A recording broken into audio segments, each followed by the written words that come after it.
कैसे हो सब लोग? Morning sir. सब ठीक हो बच्चों?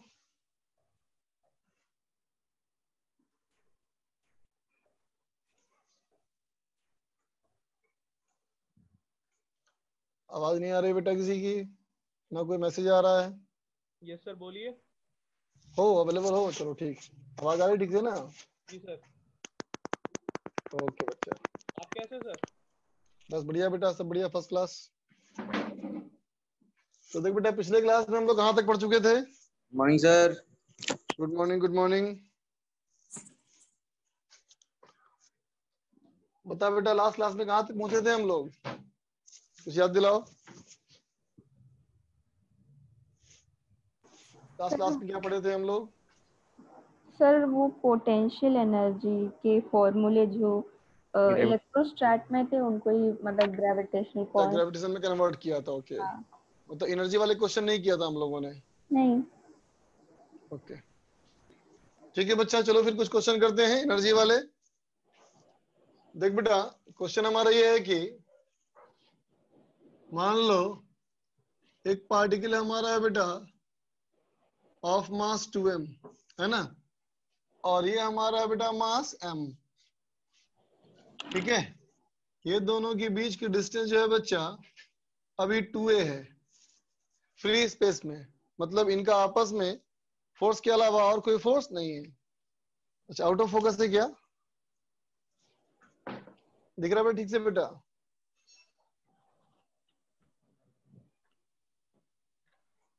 सर दिख रहा है सर। अब ठीक है ना? अब ठीक है। ठीक, तो देखो बच्चा, m और m तो मास है, डिस्टेंस दोनों के बीच में a 2a है ना। सवाल कहता है इफ masses आर रिलीज्ड, कहता है इनको छोड़ दिया जाए। ठीक है, फाइंड देयर रिलेटिव वेलोसिटी, इनका रिलेटिव बताना है बेटा velocity at the moment distance between them will be reduced to half of initial। ठीक है बच्चा, जितना पहले डिस्टेंस है इसके बीच में, जब उनके बीच का डिस्टेंस आधा हो जाएगा बेटा, है ना, तो उनकी रिलेटिव वेलोसिटी क्या होगी? चलो बनाओ।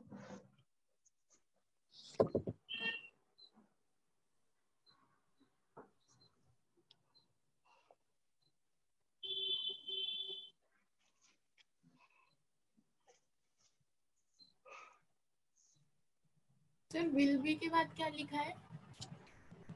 रिड्यूस्ड। Okay sir.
हुआ बेटा? कुछ लोग का आंसर आया है?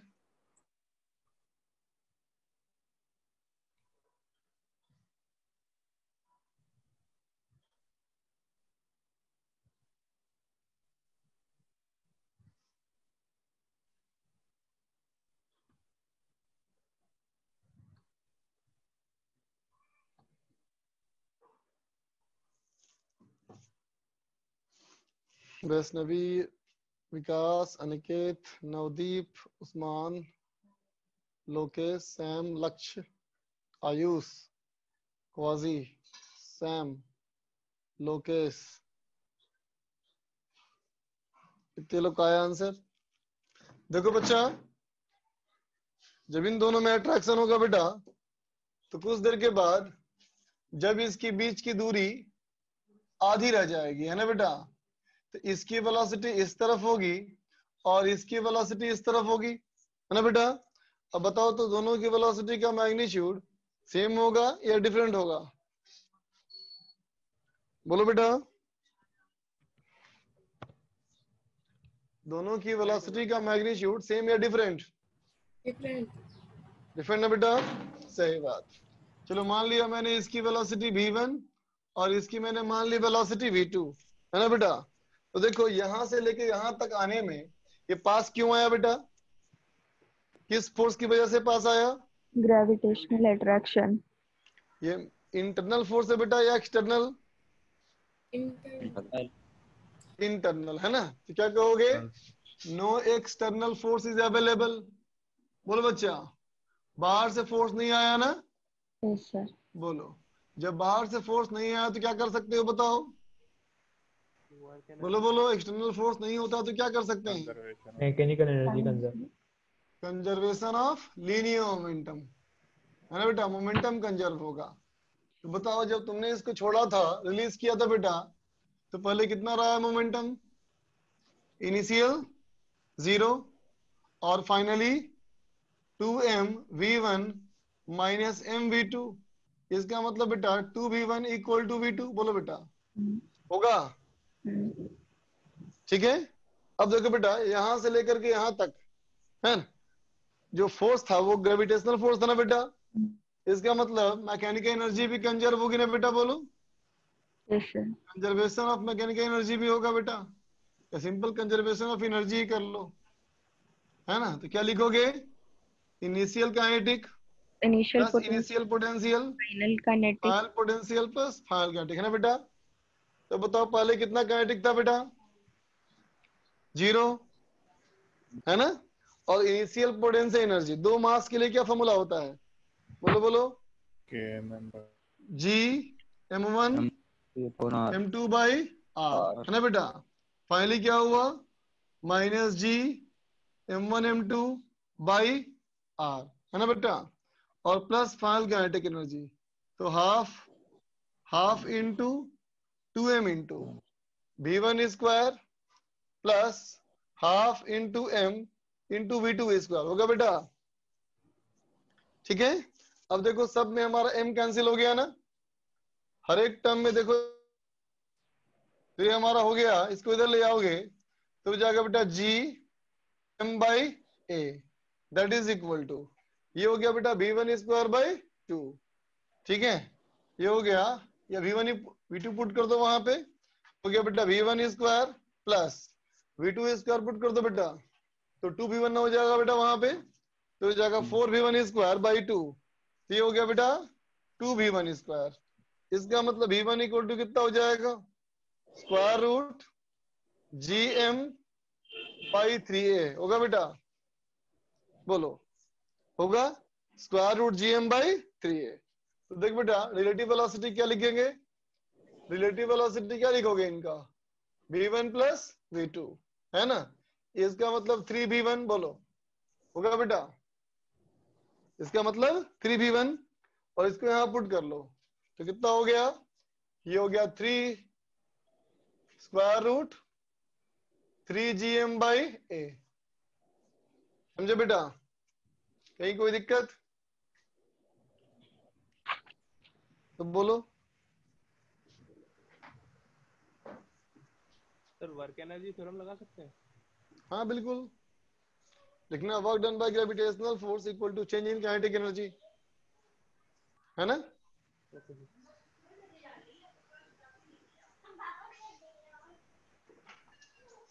लेकिन फिर उसमें भी तो कंजर्वेशन और लीनियर मोमेंटम का यूज तो होगा ही।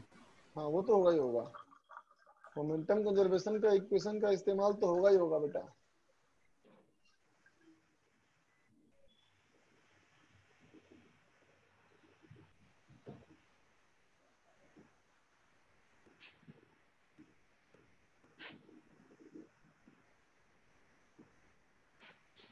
V1 G by M by देख लिया 5 होना चाहिए। जी GM by 5A। 5 क्यों होगा बेटा यहाँ? सर V2 का स्क्वायर होगा ना, तो 4V1 स्क्वायर हो जाएगा। यहाँ पे नीचे 2 भी तो है, वहां 2 भी तो है ना बेटा। Okay sir, okay. इरेज कर दूं? No sir.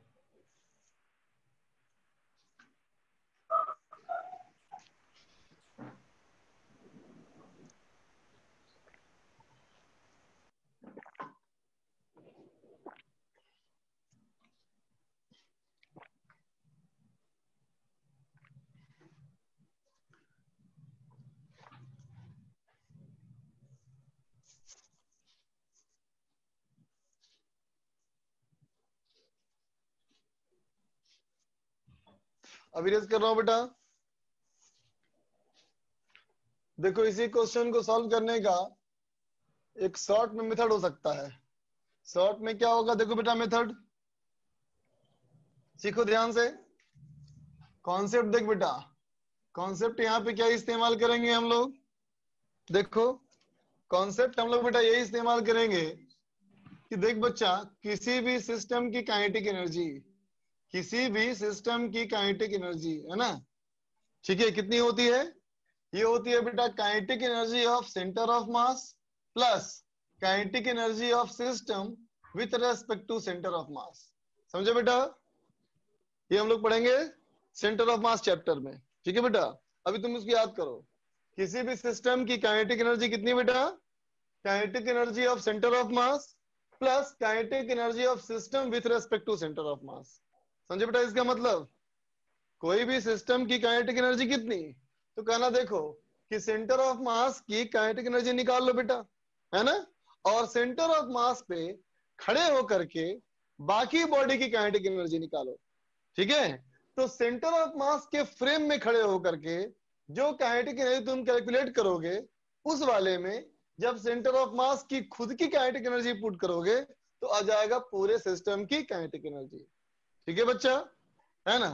दूसरा बात इसमें ये बेटा कि काइनेटिक एनर्जी ऑफ कोई भी system with respect to centre of mass, है ना बेटा, इसका फॉर्मूला होता है half into mu into V relative का स्क्वायर। समझे बच्चा? लेकिन किसके लिए ध्यान रखना, हमेशा किसके लिए बेटा? For two body system. किसके लिए? एक ऐसा सिस्टम जिसमें कितने बॉडीज हो? सिर्फ 2 बॉडीज हो, है ना बेटा। सिर्फ 2 बॉडीज का सिस्टम हो तो उसमें ये फॉर्मूला तुम इस्तेमाल करोगे, ठीक है बच्चा। जहां पे म्यू का मतलब क्या है?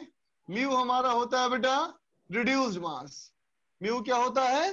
रिड्यूस्ड मास। इसका फॉर्मूला होता है m1 m2 by m1 plus m2। समझ गए बच्चा? यहां तक कोई दिक्कत? सर इसका मतलब क्या है रिड्यूस्ड मास का? रिड्यूस का मतलब क्या हुआ बोलो? कम हो गया। कम हो जाना, है ना बेटा। हाँ। सिस्टम में हमने क्या किया, 2 सिस्टम में, सिस्टम के 2 मेंबर अगर हैं, है ना बच्चा, हाँ। तो सिस्टम के 2 मेंबर को अगर हम सेंटर ऑफ मास निकालें और सेंटर ऑफ मास के फ्रेम में देखें तो हमें उन दोनों बॉडीज का मोशन एक जैसा दिखेगा, है ना।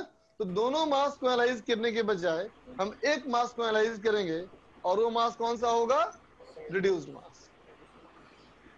आई बात समझ में? सिस्टम को हमने एक इक्विवेलेंट सिस्टम में कन्वर्ट कर दिया, ठीक है बच्चा। सर ठीक दो है, अगर नहीं भी समझ में आ जाए तो कोई दिक्कत नहीं, सिंपल समझो, ये एक मैथमेटिकल टर्म है ना। ये पूरी चीज बेटा एक कैलकुलेशन से आती है। सेंटर ऑफ मास चैप्टर में देखेंगे हम लोग इस चीज को, जब सिस्टम में का सेंटर ऑफ मास बिठाएंगे ऑब्जर्वर, है ना बेटा, तो उसके कैलकुलेशन में टर्म आएगा half m1 m2 by m plus m2 into v relative square. समझे बच्चा? तो हम लोगों ने इस m1 m2 by m1 plus m2 को एक नाम दे दिया म्यू, और उसको नाम दे दिया रिड्यूस मास का। ठीक है? अब चल देखो अब देखो इस सवाल में देखो बेटा, इसका इस्तेमाल हम कहेंगे बेटा कोई एक्सटर्नल फोर्स नहीं है ना, बोलो एक्सटर्नल फोर्स नहीं है बच्चा। जब एक्सटर्नल सेंटर ऑफ मास का एक्सीलरेशन 0 होगा बच्चा, बोलो सिस्टम का सेंटर ऑफ मास अगर मूव करता है तो किसकी वजह से मूव करता है? सिर्फ एक्सटर्नल फोर्स की वजह से, है ना? एक्सटर्नल फोर्स तो है नहीं। इसका मतलब इस सिस्टम के सेंटर ऑफ मास में एक्सीलरेशन नहीं होगा बच्चा, है ना? और तुम देख रहे हो कि initial velocity of centre of मास 0 है, बोलो क्योंकि दोनों बॉडी रेस्ट में था बेटा। ये बात समझे? दोनों बॉडी की वेलोसिटी 0, तो सेंटर ऑफ मास की वेलोसिटी भी 0, बोलो, है ना बच्चा? और सेंटर ऑफ मास में कोई एक्सीलरेशन भी नहीं है, तो सेंटर ऑफ मास रेस्ट में है बेटा, भी नहीं है। इसका मतलब इसके सेंटर ऑफ मास की वेलोसिटी कांस्टेंट रहेगी, बोलो बेटा, है ना? सेंटर ऑफ मास की वेलोसिटी कांस्टेंट रहेगी, इसका मतलब kinetic energy of centre of मास हमेशा 0 होगा, बोलो बेटा, होगा? सेंटर ऑफ मास की काइनेटिक एनर्जी हमेशा 0 रहेगी। इसका मतलब जो सिस्टम की काइनेटिक एनर्जी होगी बेटा, वो kinetic energy of system with respect to centre of mass ही होगी बस, क्योंकि KCM 0 है। आई बात समझ में? तो अब कहेंगे हम लोग क्या बेटा कि work done by gravitational force बराबर कहना चाहिए हमको क्या? डेल्टा के ऑफ सिस्टम, है ना बेटा? लेकिन डेल्टा के ऑफ सिस्टम कहने के बजाय हम अगर कहा दें delta K of system with respect to centre of mass तो भी चलेगा, बोलो चलेगा ना? ठीक है? अब कहोगे ग्रेविटेशनल फोर्स का वर्क डन कितना हो गया बेटा? ये माइनस डेल्टा यू बराबर delta K of system with respect to centre of mass. Delta U का मतलब क्या बेटा? माइनस डेल्टा यू का क्या मतलब? You initial minus you final, या फिर you final minus you initial? You initial minus you final. तो पहले कितनी थी बेटा energy? Minus GM2M by 2A, है ना बेटा? बाद में क्या हो गई? Minus GM2M by A is equal to system की kinetic energy centre of mass के फ्रेम में क्या लिखेंगे? Half mu V relative square. कितना हो जाएगा बेटा ये? हाफ म्यू कितना? M into 2M by M plus M into V relative square. बोल बच्चा, आई बात समझ में? तो देखो बेटा V रिलेटिव तुमको एक बार में निकल जाएगा यहां से, ठीक है? शॉर्ट मेथड था। हाँ बिल्कुल, लगा नहीं तुमको? खतरनाक जरूर लगा सर, खतरनाक जरूर लगा। यहाँ से ये पता नहीं था ना। यहाँ से लेके यहाँ तक, है ना, जो मैंने लिखा है, ये लिखा इसलिए क्योंकि तुमको ऐसा चीज पता नहीं थी कॉन्सेप्ट, है ना? एप्लीकेशन तो सही मायने में यही हुआ, खाली 2 लाइन है एप्लीकेशन। हम पहले वाले के साथ जाएंगे। तुम्हारी इच्छा।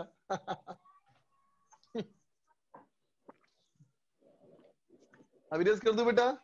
सर नोट तो करने दो सर 1 मिनट नोट कर लो। नोट कर लो।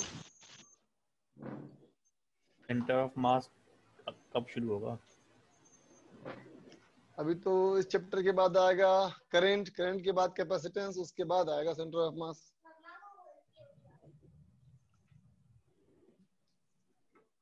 सर वो वहाँ पे एंड में जो लिखा हुआ है half m into 2m upon m plus 2m के, उसके बाद में क्या लिखा है? V रिलेटिव प्लस पर V, हाँ V relative square. Okay sir. इसमें फायदा ये हुआ कि दो इक्वेशन से बच गए हम लोग। एक तो रिलेटिव वेलोसिटी के लिए जो बढ़ गया एक स्टेप, और एक जो बढ़ गया मोमेंटम कंजर्वेशन का स्टेप, उससे बच गए हम लोग।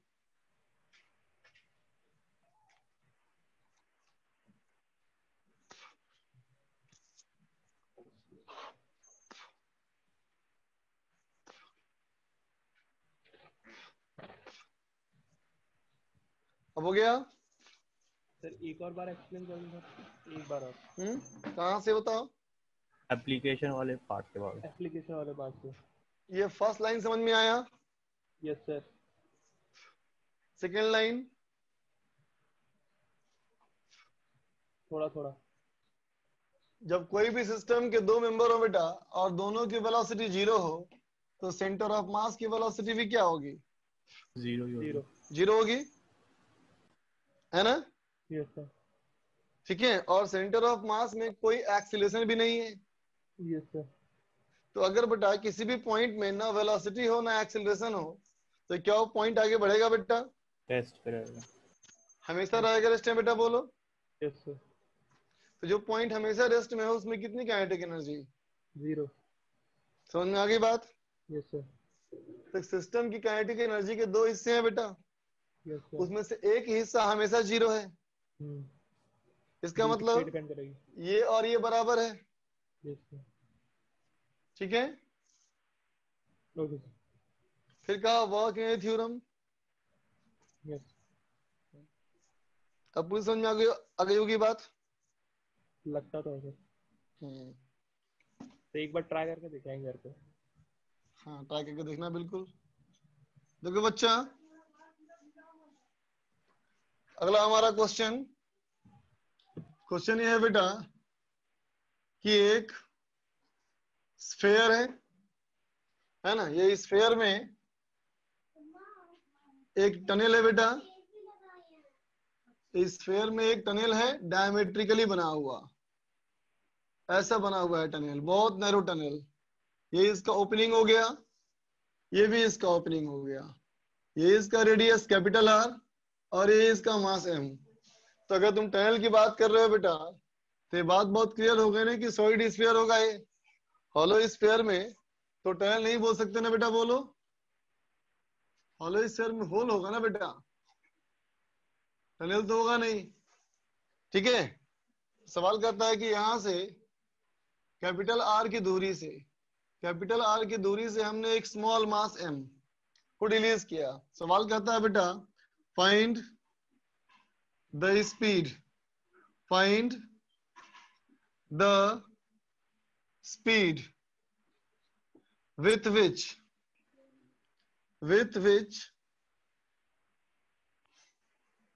point mass first will enter into tunnel of sphere। Sphere के टनल में कितने स्पीड से इंटर करेगा। दूसरा, will reach the center of tunnel। ठीक है बच्चा, बनाओ।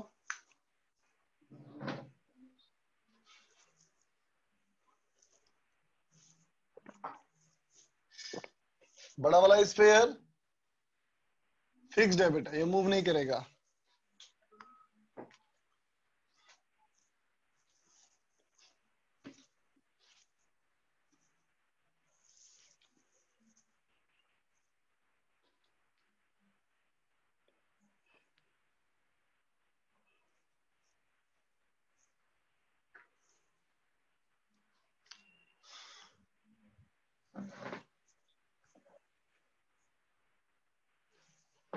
शिवम पूछ रहा है इस बार के एडवांस का पेपर कैसा लगा आपको?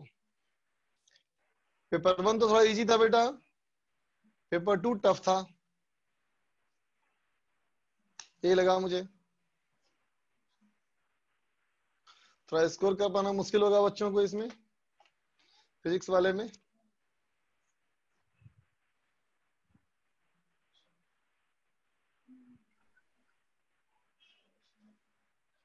इस बार जेई जनवरी में होगा क्या, कैसे कहें बच्चा? इस सवाल का जवाब बहुत मुश्किल है।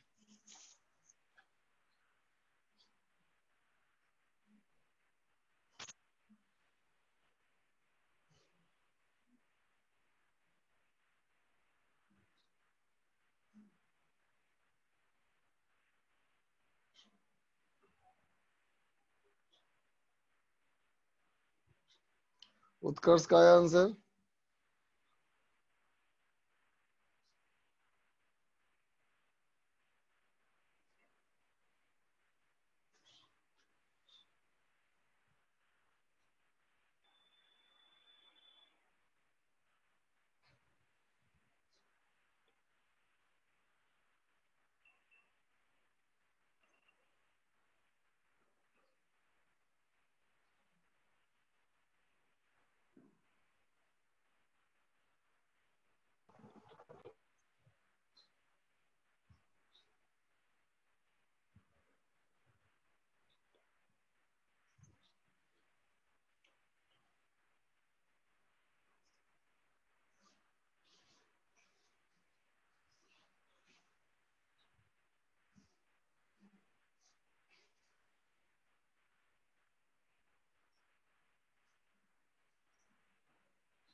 पेपर 1 में एक क्वेश्चन रेनॉल्ड्स का ही था। कौन सा क्वेश्चन था भाई? हमको तो याद ही नहीं है। हमको तो याद ही नहीं है कौन सा क्वेश्चन था।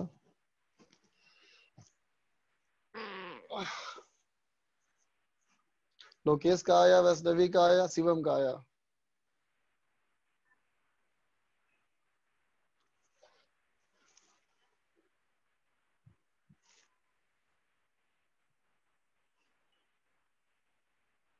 हर्ष का भी आया।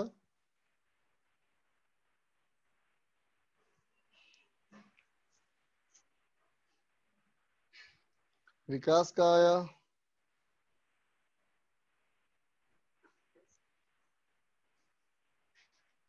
उस्मान का जो मैंने क्लास में करवाया था वही चार्ज डेंसिटी का फंक्शन आया था। याद रहता ही नहीं बेटा क्लास में क्या एग्जाम्पल करवाए थे।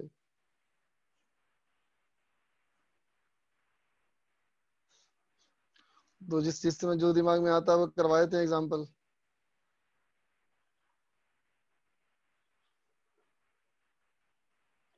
अच्छी आईटी में एडमिशन के लिए जेई एडवांस में कितनी रैंक चाहिए?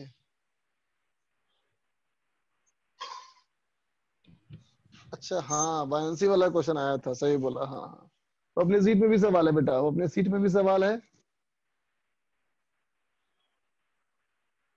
उसमें जो रो की जगह सिग्मा था, नॉन यूनिफॉर्म चार्ज डेंसिटी वाला। अच्छा, तब तो दो सवाल कराया। फिर तो बोल रहे हो तुम, दो अलग अलग सवाल बोल रहे हो। एक बच्चा बोल रहा है सिग्मा वाला सवाल और एक बोल रहा है बायंसी वाला क्वेश्चन।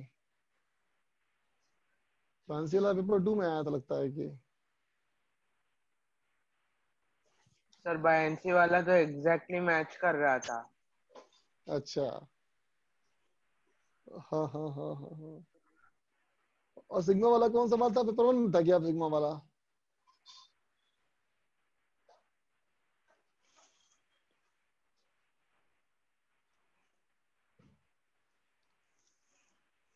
हाँ सर वो हाँ। सिग्मा वाला वो फ्लक्स वाला क्वेश्चन था सर। अच्छा, फर्स्ट में रहा होगा ना, पेपर 1 में रहा होगा शायद वो फ्लक्स वाला क्वेश्चन।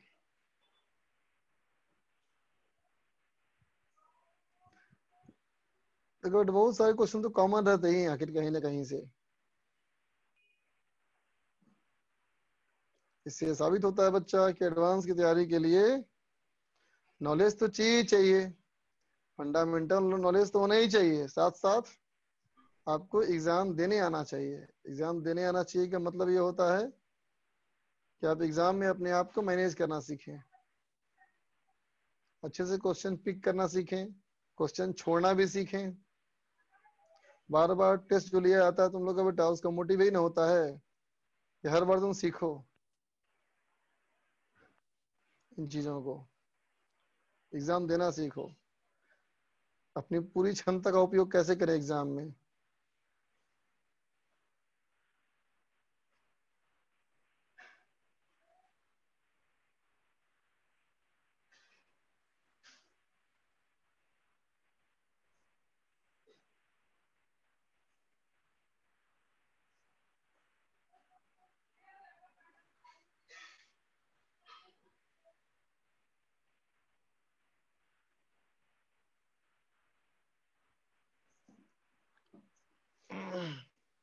सही बात है, बोल रहा है पेपर 1 पेपर 2 के बीच में गैप के बाद एग्जाम में लेजीनेस फील होती है, एकदम होती है यार। सही बात है, 3 घंटे की दिमागी कसरत के बाद 2 घंटे का गैप दे करके फिर से एक कसरत, हाँ तो होता तो है। चलो देखो बच्चा, ये सवाल था कि यहाँ छोड़ेंगे बेटा तो यहाँ कितने स्पीड से इंटर करेगा। तो देख बेटा, इसका हमारा इनिशियल स्पीड 0 है ना, तो इसको ए मान लो, इसको बी मान लो, इसको सी मान लो बेटा। तो देखो, तो अगर हम ए से लेके बी तक की बात करें, अगर हम ए से लेके बी तक की बात करें बेटा, और फिर से एनर्जी कंजर्व कर दो, तो कैसे लिखोगे? K I plus U I equal to K F plus U F. तो के इनिशियल कितना हो गया बेटा यहाँ? ये तो हो गया 0, है ना। और यू इनिशियल कितना बेटा? यू इनिशियल हो गया हमारा इस वाले पॉइंट पे पोटेंशियल एनर्जी। कैसे लिखेंगे बेटा हम लोग? एम इसका मास है ना बेटा, और इसके वजह से यहाँ पोटेंशियल, तो इसके वजह से यहाँ पोटेंशियल कितना होगा? Minus G M by 2a। ठीक है बेटा। और फाइनल काइनेटिक एनर्जी ये हो गया बेटा हाफ एम वी स्क्वायर, और पोटेंशियल फिर एम इनटू इसके वजह से बेटा यहाँ पोटेंशियल, तो हो जाएगा minus G M by A. ठीक है बच्चा। अब half M B square equal to कितना हो गया बेटा? पर एक ही हाफ जगह आर आएगा ना, क्या बच्चा? अच्छा एक आर ही था, जगह सही R। बोला मैंने, ए लिख दिया, इसको ये आर है एक्चुअली। सही बोला तुमने बेटा। तो हो जाएगा जी एम एम बाई 2r, है ना बेटा।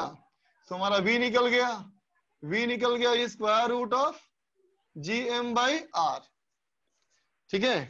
अब देखो बेटा दूसरा सवाल, दूसरा हमारा कहता है कि सेंटर पे कितना होगा बेटा स्पीड। तो अब हम लोग ए से सी की बात करें, फिर से वही काम करेंगे, K I plus U I equal to K F plus U F. तो के आई हो गया बेटा हमारा कितना? 0, और यू आई कितना बेटा? M into minus G M by 2a 2r, है ना बेटा।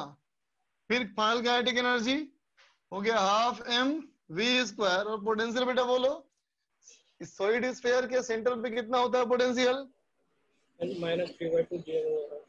बिल्कुल सही, -3/2 जी एम बाई आर, है ना बेटा। तो ये हमारा क्या हो जाएगा? ये हो जाएगा half M B square is equal to, ये हो गया बेटा 1/3/2, है ना। 3/2 माइनस 1/2, ये हो जाएगा जी एम बाई 2r, है ना बेटा। नहीं, जी एम बाई आर होगा ये, G M M by R. So V हो जाएगा हमारा square root 2 G M by R. ठीक है।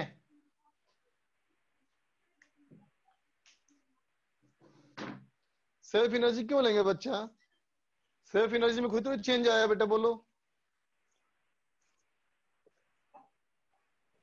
सेल्फ एनर्जी में कोई चेंज आएगा तब ना काउंट करेंगे बेटा, है ना। अगर तुम लोगे भी तो यहाँ लिखोगे और यहाँ लिखोगे तो दोनों तरफ टर्म कैंसिल हो जाएगा, फायदा कुछ नहीं होगा उससे।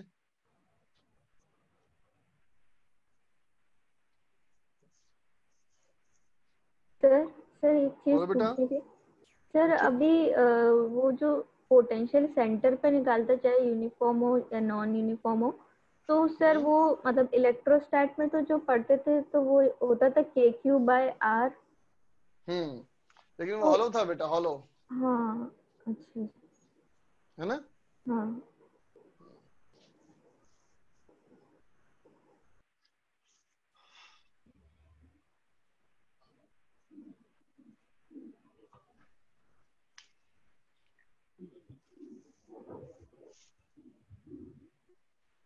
अब देखा जाए बेटा एक्सीलरेशन ड्यू टू ग्रेविटी, ठीक है, किसके पास? तो हम लोग अर्थ के पास बात कर रहे हैं बेटा। अर्थ के पास एक्सीलरेशन ड्यू टू ग्रेविटी मतलब स्मॉल जी की वैल्यू है ना बेटा। तो देखो बेटा अगर मान लो ये हमारा अर्थ है, तो अर्थ का जो मास है बेटा कैपिटल एम, ये तो एक नोन वैल्यू है ना बेटा। अर्थ का मास तो एक नोन वैल्यू है ना, कितना? 6 इंटू 10⁻24 kg है ना बेटा, ये अर्थ का मास है। और ये बेटा हमारा हो गया अर्थ का रेडियस। ये अर्थ का रेडियस ही बेटा हमारे लिए एक नोन क्वांटिटी है, 6.4 इंटू 10⁻6 मीटर, 6400 किलोमीटर, ठीक है बच्चा। तो देखो अगर मान लो अगर मैं कोई भी एक पॉइंट लू बेटा, है ना, जो पॉइंट इस सेंटर से आर की दूरी पे है ना बेटा, ये सेंटर से आर की दूरी पे है, तो इस पे ग्रेविटेशनल फोर्स तो यूं लगेगा ना बेटा, बोलो, है ना। ग्रेविटेशनल फोर्स कितना लगेगा बेटा? m इंटू ग्रेविटेशनल फील्ड, बोलो बेटा, होगा ना, m इंटू ग्रेविटेशनल फील्ड, ठीक है बेटा। तो अगर मैं कहना चाहूं इस पॉइंट पे कि एक्सीलरेशन ड्यू टू ग्रेविटी कितना होना चाहिए, तो एक्सीलरेशन ड्यू टू ग्रेविटी कहेंगे बेटा acceleration a is equal to force of gravitation by mass. तो देखो ना वो E के बराबर आ गया ना। इसका मतलब एक्सीलरेशन ड्यू टू ग्रेविटी और ग्रेविटेशनल फील्ड का न्यूमेरिकल वैल्यू हमेशा सेम ही होगा बेटा, है ना। तो अब देखो, अब यहाँ पे हम लोग यूं कहें बेटा कि अर्थ के सरफेस के बहुत पास, अर्थ के सरफेस के बहुत पास, क्लोज टू अर्थ, अगर कहें क्लोज टू अर्थ सरफेस, है ना बेटा, अर्थ सरफेस के बहुत पास, तो क्या बोलोगे? आर जो है वो nearly equal to radius of earth हो जाएगा बेटा, बोलो, है ना। तो आर जो है वो रेडियस ऑफ अर्थ के बराबर हो जाएगा, है ना। तो फिर ई यहाँ पे क्या बोलेंगे हम लोग? G into M E by radius of earth का स्क्वायर, बोलो बेटा, है ना। तो इस एक्सीलरेशन ड्यू टू ग्रेविटी को हम लोगों ने बोल दिया जी नॉट, और जी नॉट कितना हमारा हो गया बेटा? G M E by R E square, ठीक है। इस जी नॉट का वैल्यू ही तुम बोला करते हो 9.8 मीटर पर सेकेंड स्क्वायर, ठीक है बच्चा, इसी को बोलते हो क्या? जी नॉट की वैल्यू 9.8 मीटर पर सेकेंड स्क्वायर, और अप्रोक्सीमेटली कैलकुलेशन में आसानी के पॉइंट ऑफ व्यू से तुम 10 लिया करते हो, ठीक है बेटा। तो ये तो बात हुई एक्सीलरेशन ड्यू टू ग्रेविटी की, ठीक है बच्चा।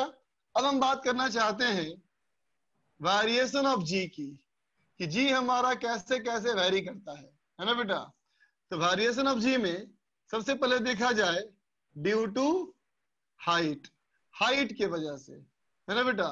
तो मान लिया जाए बेटा कि जो मैंने ये आर लिया है बेटा, है ना, ये आर को अगर मैं बोलूं कि R is equal to capital R plus H, है ना बेटा, मतलब अर्थ के सरफेस से एच हाइट ऊंचा। तो अर्थ के सरफेस से अगर एच हाइट ऊंचा कहा जाए तो फिर बेटा हाँ जी की वैल्यू क्या होगी? ई, और ई हमारा कितना? तो कहोगे G M by R E square, है ना बेटा। ये क्या बन गया? ये बन गया G M E by R E plus H का स्क्वायर, ठीक है। यहां से आर ई स्क्वायर बाहर निकाल लो, तो क्या बन गया? ये बन गया G M E by R E square 1 plus H by R E का स्क्वायर, बोल बेटा, है ना। अब इसको ऊपर ले चलो, ऊपर क्या हो जाएगा? ये G equal to ji naught, क्या छोड़ दो, G naught by 1 plus H by R E का स्क्वायर, बोलो बेटा। तो अर्थ के सरफेस से एच हाइट ऊपर, एक्सीलरेशन ड्यू टू ग्रेविटी की वैल्यू इतनी होनी चाहिए, है ना। लेकिन अगर ऐसा मान लिया जाए कि if H is much much less than R E, अगर एच की वैल्यू अर्थ के रेडियस के मुकाबले में बहुत छोटी हो बेटा, है ना, तो फिर यहाँ तुम बाइनोमियल अप्रोक्सीमेशन इस्तेमाल कर सकते हो बेटा। तो बाइनोमियल अप्रोक्सीमेशन इस्तेमाल करोगे तो क्या लिखोगे? G naught of 1 minus 2h by r, बोल बेटा, होगा? कोई दिक्कत तो बोलो। तो एक्चुअल फॉर्मूला ये है बेटा, लेकिन अप्रोक्सीमेशन के साथ ये फॉर्मूला है। ठीक है, गर्वित पूछा है कि सर क्या अर्थ का मास भी यूनिवर्सल ग्रेविटेशनल के लॉ से निकाला गया है? शायद, I am not very much sure. जो सेकंड फॉर्मूला है ये हम h के कितने वैल्यू तक यूज कर सकते हैं? इस h के देखो बच्चे समझो, जितने तुम h की वैल्यू ज्यादा लोगे ना बेटा, उतना ही ज्यादा तुम्हारा एरर होगा। है तो ये गलत नहीं बोलना चाहिए। ये वैल्यू एक्चुअल तो नहीं है, एक्चुअल तो पहले वाला फॉर्मूला है, g0/1 + h / re का स्क्वायर। अगर मान लेते हैं कि re की वैल्यू हमारी है 6400 किलोमीटर बेटा, है ना, तो अगर तुम h की वैल्यू 1 किलोमीटर रख कर पुट करते हो और कैलकुलेट करते हो तो एरर कम आएगा। अगर तुम 5 किलोमीटर लोगे थोड़ा सा एरर ज्यादा आएगा, 10 किलोमीटर लोगे थोड़ा सा और आएगा एरर, 100 किलोमीटर लोगे ज्यादा आएगा एरर, लेकिन अगर मान लो 1000 किलोमीटर है तो फिर गलत ही हो जाएगा बोलेंगे हम लोग। बात समझ गए ना? तो कहां तक वेरी कर सकते हैं इसके कोई डाटा नहीं हो सकता बेटा। अब खुद हमारा सेंस की बात इसमें खाली आएगी।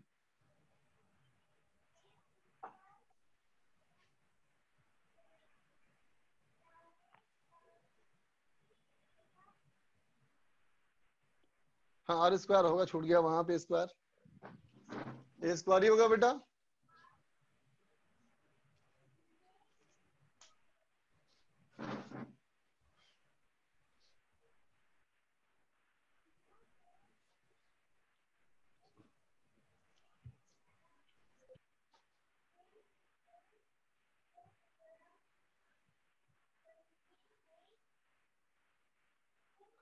अभी रेज कर दूं?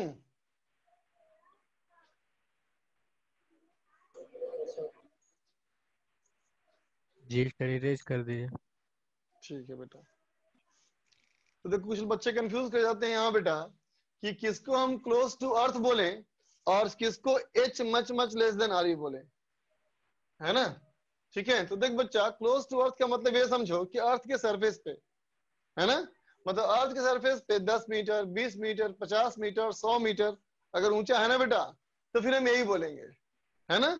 लेकिन अगर ये हाइट 1 किलोमीटर 2 किलोमीटर 5 किलोमीटर हो जाए बेटा, तो तुम्हें इसको इस्तेमाल करना है। ठीक है, तो ये हुआ बात बेटा किसका, ड्यू टू हाइट।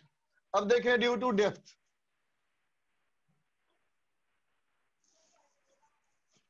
देखते बच्चा, अब देखें ड्यू टू डेप्थ, गहराई की वजह से। मान लो बेटा हम लोग अर्थ सरफेस के अंदर मूव कर गए, तो अर्थ सरफेस के अंदर मूव कर गए तो बोल सकते हैं ना बेटा R = RE-H। बोलते बच्चा R = RE-H बोल सकते हो ना। ठीक है, तो अब बताओ क्या RE-H यहाँ पुट कर सकते हैं बेटा? नहीं कर सकते। नहीं कर सकते। बिल्कुल नहीं कर सकते ना बच्चा, क्योंकि अब तो इंटरनल पॉइंट ना हो गया बेटा। हाँ सर। इंटरनल पॉइंट के लिए फील्ड का फॉर्मूला डिफरेंट होता है ना। तो यहाँ क्या होता है फॉर्मूला, GMR/R³ है ना बेटा।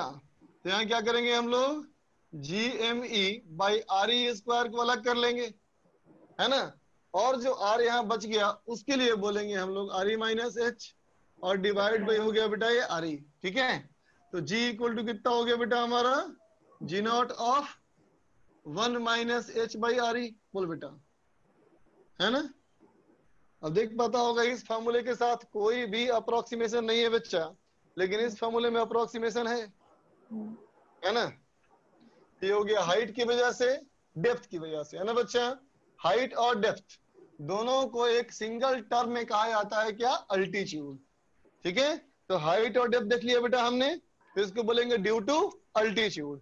ठीक है, अब देखो due to latitude. Due to latitude, sir बोलो। सर जैसे हम कह रहे हैं ड्यू टू डेप्थ है, तो मतलब सर अर्थ के सरफेस के अंदर जा रहे हैं या फिर कभी कभी हम कहते हैं बिलो अर्थ के सी सरफेस के लेवल। अंदर जा रहे हैं बच्चा, अर्थ के सरफेस के अंदर जा रहे हैं। तो सर बिलो सी लेवल उस पे भी ये लगती कि नहीं? फिर से बोलना, बिलो सी लेवल, मतलब जो एक अर्थ का जो सरफेस होता है उससे हाँ जैसे सी होता है, तो उसकी गहराई में वहां पे भी हम लोग बात करेंगे कि मतलब अर्थ का जो कोर है, जो सेंटर है उसके अंदर। देखो तो बेटा, ये हमारा है अर्थ, है ना बेटा? ठीक, लेकिन वाकई में क्या अर्थ ऐसा फ्लैट सरफेस है? नहीं ना बच्चा, कहीं कहीं पहाड़ है, बोलो बेटा, यस है ना? कहीं बहुत ऊंचा पहाड़ है, ठीक है, और कहीं कहीं हमारा मान लो कोई सी है, सी भी है, तो ऐसा है ना बेटा, बोलो। Yes sir. और यहाँ वाटर भरा हुआ बोलेंगे हम लोग, यस सर। बोलो। ठीक है, तो अब सोचो बेटा, अगर ऐसा हम सरफेस को हम स्फीयर मान रहे हैं, है ना, तो एक्चुअली हम इन सब को नेग्लेक्ट कर रहे हैं। बात समझ गया ना? हाँ सर। हम सबको करने और क्या मान रहे हैं अब? एक पूरा स्फीयर, यस सर। है ना बच्चा? तो अब अगर सेंटर से दूरी ये है 6400 किलोमीटर, है ना बेटा? तो मुझसे पूछा जाए 6300 किलोमीटर कहाँ, तो अब क्या बोलेगी? सरफेस के अंदर है, सरफेस से बाहर? सरफेस के अंदर। अब समझ में आया? Yes sir. अब देखो बेटा, ड्यू टू लैटिट्यूड मतलब किसकी बात कर रहे हैं हम लोग? अर्थ के रोटेशन की बात कर रहे हैं। तो देख बेटा, जो लैटिट्यूड हमारा के अर्थ क्या है, लिखा है सर? लैटिट्यूड के बगल में लिखा है कंसीडरिंग रोटेशन ऑफ अर्थ। अर्थ के रोटेशन को भी बेटा हम लोग काउंट करेंगे अब, ठीक है? तो देखो बेटा, ये रहा अर्थ हमारा। अर्थ जो है बेटा अपनी खुद की एक्सिस के अबाउट, अपने सेल्फ एक्सिस के अबाउट ऐसे घूम रहा है ना बेटा? तो बोलो, अर्थ के घूमने का कितना टाइम पीरियड?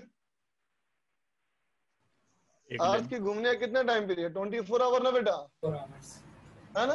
तो क्या कहेंगे, 2 पाई डिवाइडेड बाई 24 इंटू 60 इंटू 60, इतने एंगुलर स्पीड से बेटा अर्थ घूम रहा है।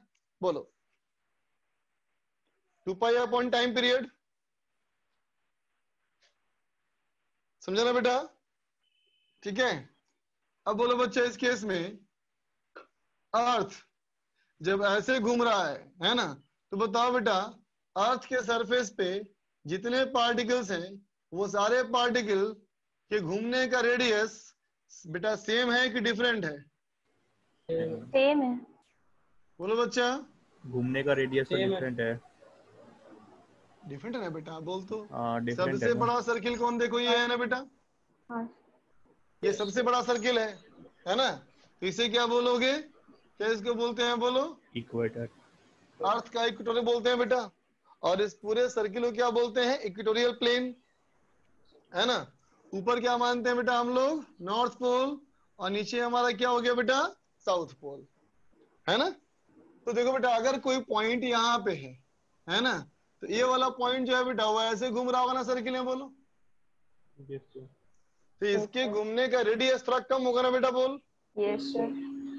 है ना? तो देखो बेटा, अर्थ के सरफेस पे कोई भी पॉइंट लिया जाए और उस पॉइंट को अगर अर्थ के सेंटर से जोड़ दिया जाए, है ना बेटा, तो इक्वेटोरियल प्लेन से जो ये एंगल बनाता है उसे बोलते हैं एंगल ऑफ लैटिट्यूड। ये क्या है? एंगल ऑफ लैटिट्यूड है बेटा। This lambda is called angle of latitude, ठीक है बेटा? और जो ऊपर एंगल हुआ क्या हुआ बताओ? 90 माइनस लैम्डा हुआ ना बेटा? ये क्या हुआ? 90 माइनस लैम्डा, यस ठीक सर। है? इस 90 माइनस लैम्डा को बोलते हैं क्या? कोलैटिट्यूड। ये है लैटिट्यूड और ये है बेटा कोलैटिट्यूड, ठीक है? तो देख बेटा, इस वाले पॉइंट की अगर हम बात करें कि यहाँ पे कोई भी अगर कोई मास हो बच्चा, तो इस मास पे कैसे कैसे फोर्स लग रहा होगा, सोचो। तो कहोगे इस मास पे अर्थ के ग्रेविटेशनल का अट्रैक्शन यूं लग रहा होगा, बोलो, लग रहा होगा ना? mg0, बोलो बेटा, लग रहा होगा ना बेटा? और सोचो, जो ऐसे सर्किल में घूम रहा है बेटा, तो इसके सर्किल का ये सेंटर है, तो इसके सेंटर से यूं लग रहा होगा सेंट्रीफ्यूगल फोर्स mr⍵², बोल बेटा, ठीक है? अब तुम बताओ, क्या गेस कर सकते हो अंदाजा कि mg में और m⍵²r में कौन बड़ा कौन छोटा? mg बड़ा। mg सिर्फ बड़ा या बहुत बड़ा? एक बार फिर से बताएं सर। मैं बोल रहा हूँ बेटा एम जी नॉट और एम आर ओमेगा स्क्वायर में, है ना, ठीक है, बहुत बड़ा है। एम जी तो बड़ा है ना, बहुत बड़ा। और एम जी बड़ा ही नहीं है बेटा, बहुत बड़ा है, क्योंकि देखो ना ये क्वांटिटी कितनी छोटी है यस सर। Yes sir. है ना बेटा। Yes sir. इसको तुम अगर स्क्वायर करोगे तब आर से मल्टीप्लाई करोगे यस सर। तो बहुत छोटा हो जाएगा ना बेटा, यस ठीक सर। है। तो देख बेटा अगर कोई भी दो वेक्टर को तुम ऐड करते हो, है ना, अगर कोई भी दो वेक्टर को ऐड करते हो तो रिजल्टेंट जो होती है हमेशा उन दोनों वेक्टर के बीच में आता है ना बेटा। Yes sir. लेकिन अगर कोई वेक्टर का मैग्नीट्यूड बहुत बड़ा हो, है ना, तो रिजल्टेंट लगभग उसी लाइन पे आएगा। तो हम मान सकते हैं ना कि इन दोनों का रिजल्टेंट ऑलमोस्ट रेडियल है। बोलो यस यस सर। सर। है ना बेटा। M G resultant force toward centre, centre की तरफ, अर्थ के सेंटर की तरफ रिजल्टेंट फोर्स कितना, तो बोल सकते हो ना M G naught minus M into R into omega square cos lambda. बोलो तो बेटा, बोल सकते हो। Yes sir. ये मान सकते हैं ना बेटा कि ग्रेविटेशनल फोर्स को इस वाले फोर्स ने थोड़ा सा कम कर दिया, यस सर। है ना। तो हम लोगों ने क्या किया बेटा, इसको मान लिया, क्या मान लिया इसको, एम इंटू जी इफेक्टिव, मास इंटू एक्सीलरेशन बोल सकते हो ना बेटा। तो उसको बोल दिया हम लोगों ने एम इंटू जी इफेक्टिव। तो देखो एम तो कट जाएगा बेटा सब में अब, तो जी इफेक्टिव हमारा क्या हो जाएगा, ये हो जाएगा जी नॉट माइनस एम तो कट गया ना बेटा। अब देखो आर को इस ट्रायंगल में क्या बोलोगे, ये है बेटा कैपिटल आर, तो कैपिटल आर कॉस लैम्डा हो जाएगा ना बेटा, बोल हो जाएगा ना। तो कैपिटल आर कॉस लैम्डा हो गया, और कॉस लैम्डा पहले से भी है तो कॉस स्क्वायर हो जाएगा बेटा, यस है सर। ना। तो जी इफेक्टिव का फॉर्मूला क्या बन गया, ये बन गया g naught common 1 minus r E omega square by ji naught into cos square lambda, है ना बेटा। तो अब तुम देख के बताओ रोटेशन का इफेक्ट सबसे ज्यादा किस पॉइंट पे होगा, इक्वेटर पे। इक्वेटर पे, और सबसे कम कहाँ पे होगा, पोल पे। पोल पे। पोल पे, बिल्कुल सही बात, नोट कर लो।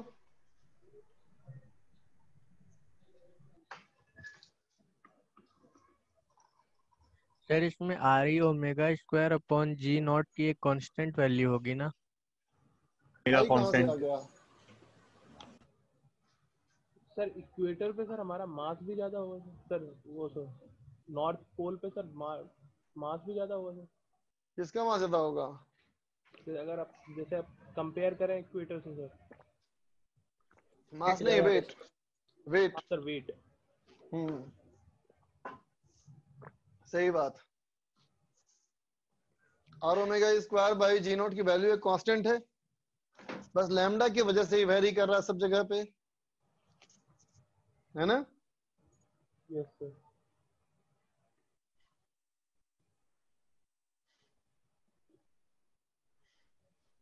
तो सर उसकी एक पर्टिकुलर वैल्यू नहीं है। किसकी, सर आर है E value, omega square upon G naught की।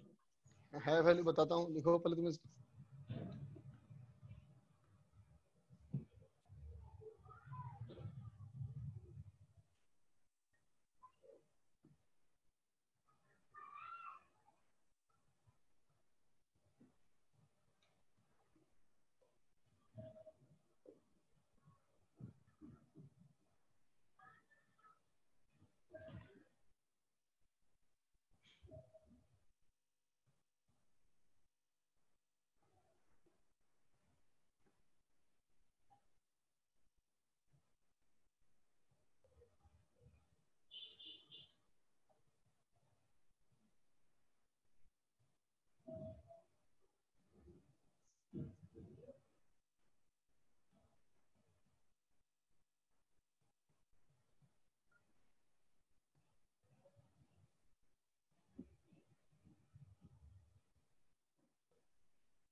लिख लिया बेटा?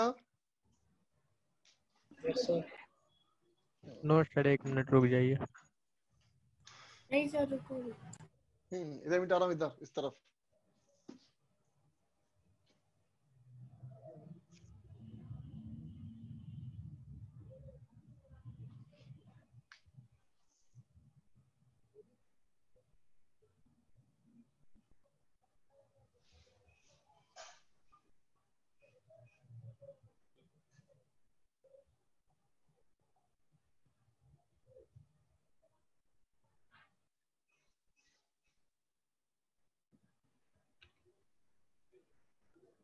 सर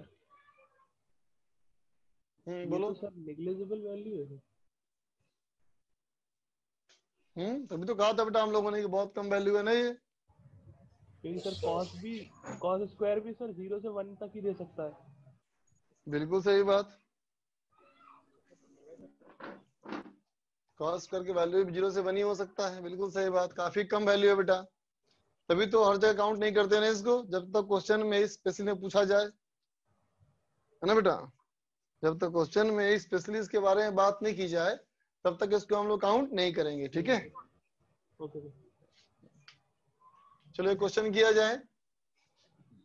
क्वेश्चन है at A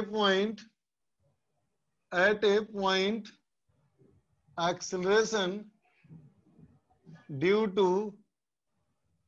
gravity is 1% smaller than that on earth surface। ठीक है बच्चा, सरफेस के मुकाबले में 1% कम है। पूछता है सवाल में find height of that point. उस पॉइंट की हाइट क्या है बच्चा? ये पहला सवाल है ना? दूसरा कहता है find depth of the point. बनाओ।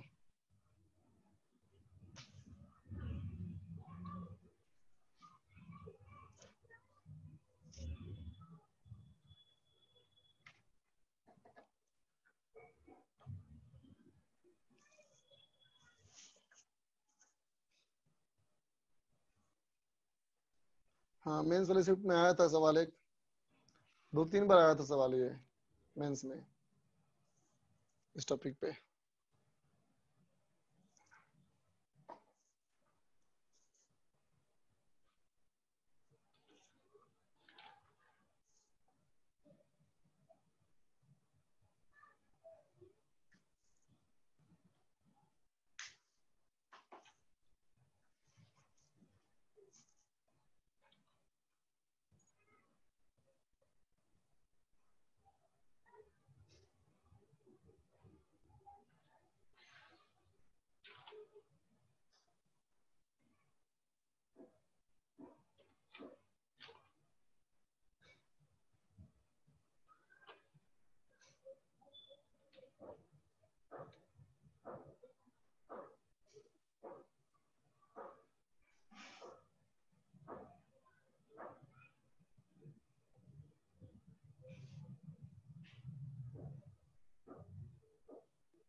हो गया बच्चा?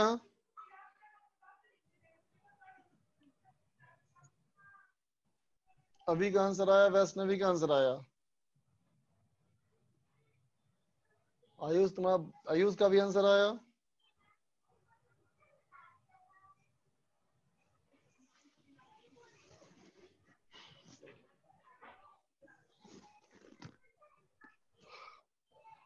गर्वित कारा 31 पॉइंट समथिंग। प्रणय का आंसर आया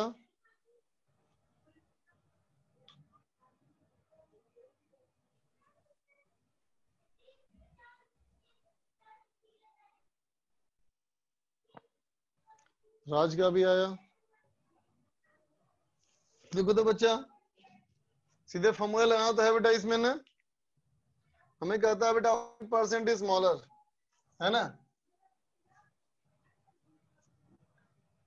देख बच्चा अगर हम कहें कि g की वैल्यू 1% कम कर दी, तो g की वैल्यू 1% कम कर दी बेटा, तो इसका मतलब g नॉट ऑफ 1 माइनस 1/100। बोलो बेटा, ये इसका मतलब हुआ ना, 1% कम करने का मतलब।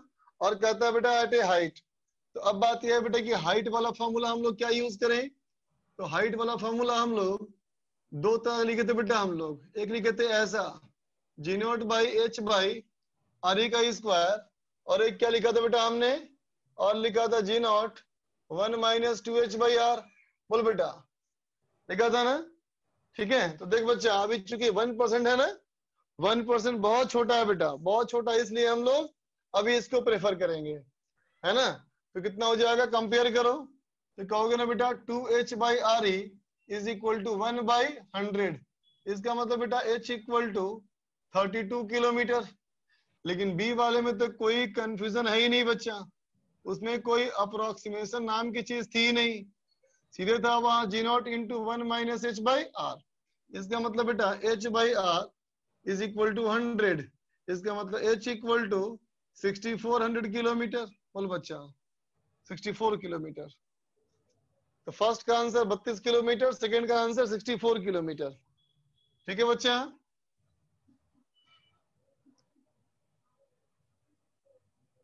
अब चलो बनाओ, सवाल चेंज कर दिया मैंने, अब सवाल को फिर सॉल्व करो वापस।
करो बच्चा।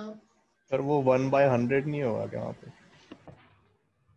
इस वाले में h/r is equal to, h/r में, हाँ सॉरी, हाँ 1/100 होगा, नीचे वाला सही है।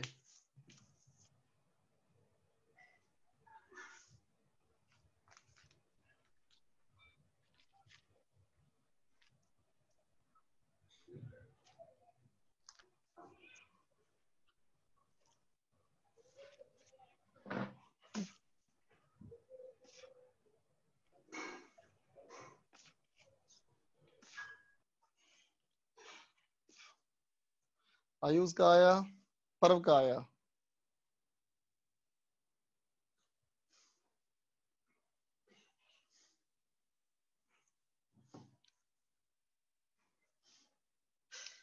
लक्ष्य का भी आया, प्रणय का आया, अभी का आया।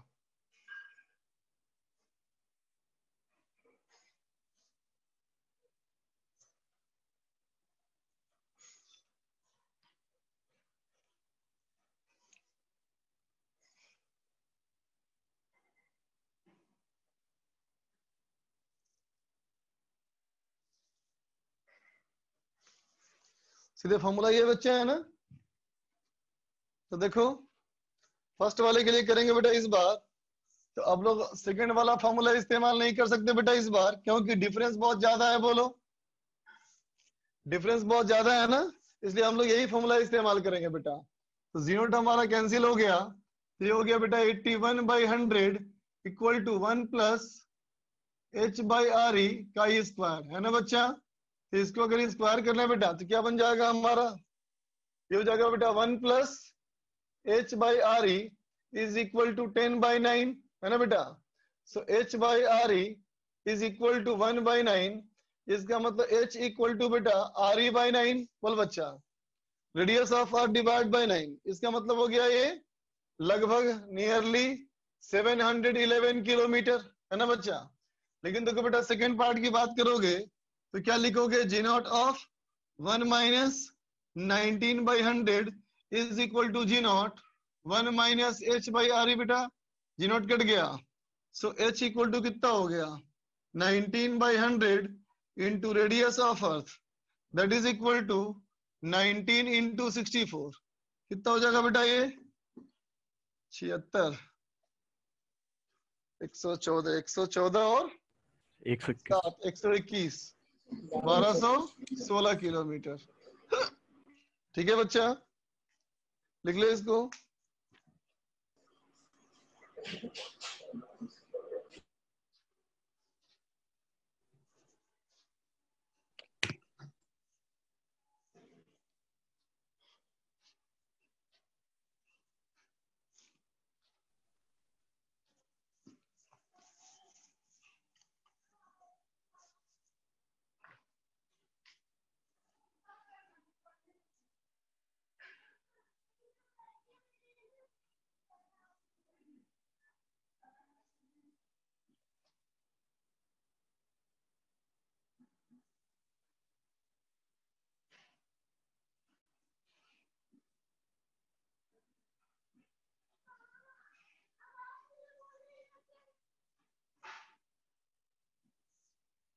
बनाओ, इक्वेटर और पोल के बीच परसेंटेज डिफरेंस क्या होगा, है ना।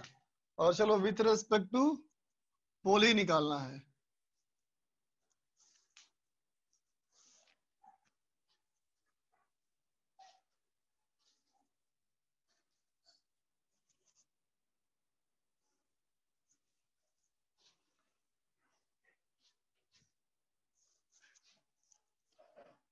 बारह 16 किलोमीटर डेप्थ में डाउट बहुत हो गया सर। हाँ बेटा बहुत तो हो गया, लेकिन क्या करें, जो आंसर है सो है।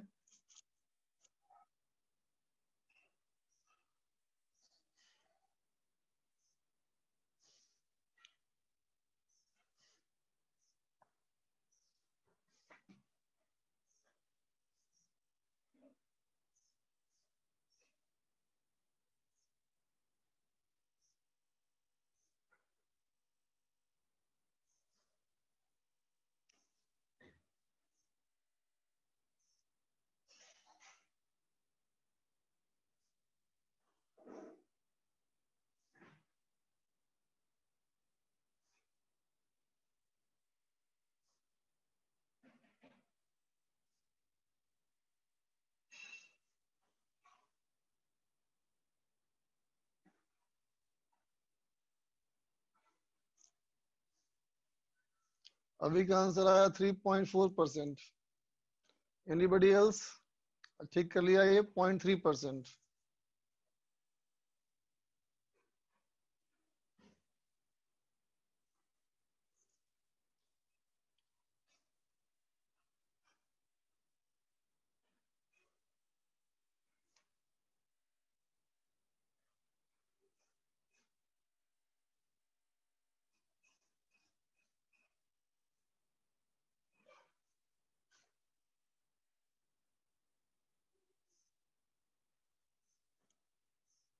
उत्कर्ष 0.34%।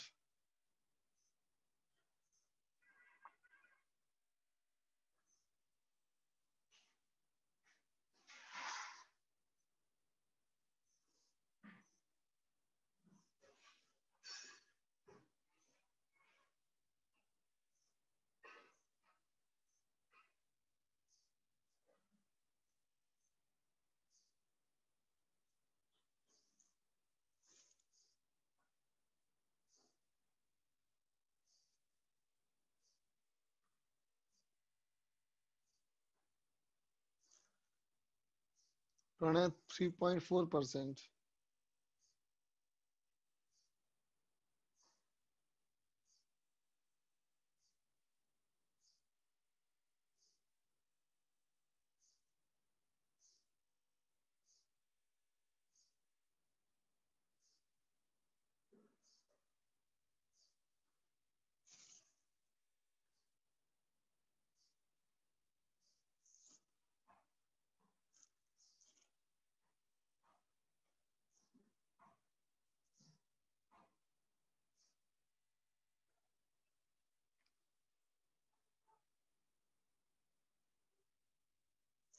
चलो देखो बच्चा, मैं करता हूं। तो देखो बेटा, इक्वेटर के लिए लैम्डा की वैल्यू हो जाएगी 90, है ना, नहीं 0 हो जाएगा। इक्वेटर के लिए बेटा लैम्डा की वैल्यू हो जाएगी 0। तो इसकी जी इक्वेटर पे कितना हो जाएगा हमारा, ये हो जाएगा G0 into 1 minus R omega square by G0, है ना बेटा। लेकिन अगर बोलोगे एट पोल्स, है ना, तो पोल्स के लिए बेटा लैम्डा हो जाएगा 90, तो हो जाएगा जी पोल इक्वल टू G0। इसका मतलब दोनों में डिफरेंस कितने का हुआ बेटा, डिफरेंस कितना का हुआ, तो कहेंगे R ओमेगा स्क्वायर का ही डिफरेंस है। इसका मतलब परसेंटेज में क्या बोलेंगे, डेल्टा जी।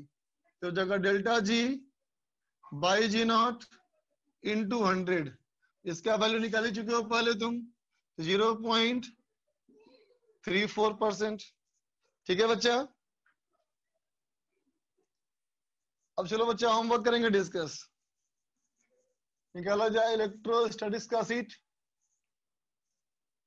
इलेक्ट्रो के सीट में तुम्हें दिया हुआ था एक्सरसाइज 2 पार्ट 2 17 से 20 और एक्सरसाइज 2 पार्ट 3 कंप्लीट। निकालो बच्चा।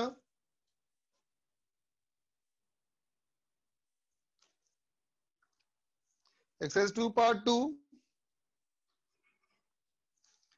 17 से 20 में कोई डाउट है बेटा, बोलो।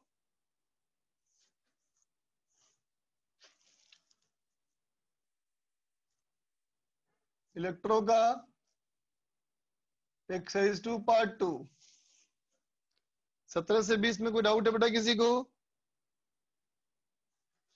17 हेलो हेलो 17 देखो बच्चा, 17 में 17 नंबर क्वेश्चन कहता है कि a very long uniformly charged thread oriented along the axis of a circle of radius capital R equal to 1 meter rest on its center with one of its end। ठीक है बच्चा। the charge per unit length on the thread is lambda equal to 16 epsilon naught, है ना।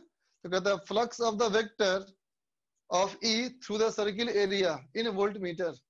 देख तो बेटा, सवाल में कहता है एक रिंग मान लो, ठीक है, इस रिंग का एरिया चुन लो और यहां से एक इनफाइनाइट वायर लो बेटा, इस पे चार्ज है लैम्डा कूलम पर मीटर, है ना। तुमसे पूछा गया है कि इसके इलेक्ट्रिक फील्ड की वजह से इस एरिया में कितना फ्लक्स होगा। सवाल समझ में आ गया बेटा सबको? सवाल सबको क्लियर है बेटा? Yes sir. तो देखो ये हमारा है सेमी इनफाइनाइट वायर। इस सेमी इनफाइनाइट की वजह से यहाँ इलेक्ट्रिक फील्ड बोला जाए बेटा, तो इसके इलेक्ट्रिक फील्ड के दो होते हैं कंपोनेंट, ई पैरेलल और ई परपेंडिकुलर, है ना बेटा। तो देखो ई परपेंडिकुलर वाले से फ्लक्स बनेगा क्या, बोलो? No sir. सर इससे फ्लक्स तो बनेगा नहीं। तो ये हो गया बेटा हमारा किसी काम का नहीं। सिर्फ काम में क्या आएगा, ई पैरेलल। इसका फॉर्मूला होता है के लैम्डा बाई आर। तो बोलो बेटा इसके पूरे एरिया में ये फील्ड की वैल्यू अलग अलग होगी या सेम होगी? सेम होगी। बोलो बच्चा। अलग अलग डिफरेंट होगी ना। आर वेरी कर रहा है बेटा ना। Yes sir. क्या करोगे, आर पे लोगे एलिमेंट्री डी आर का, बोलो। ठीक है, तो बोलो बच्चा इस वाले से कितना बोलोगे फ्लक्स, तो फ्लक्स हो जाएगा बेटा E parallel into 2 pi R D R, है ना। तो ये हो गया के lambda by R into 2 pi R D R में आर कट गया बेटा, तो फ्लक्स क्या हो जाएगा, तो कहेंगे 2 2k lambda 2 pi इंटीग्रेशन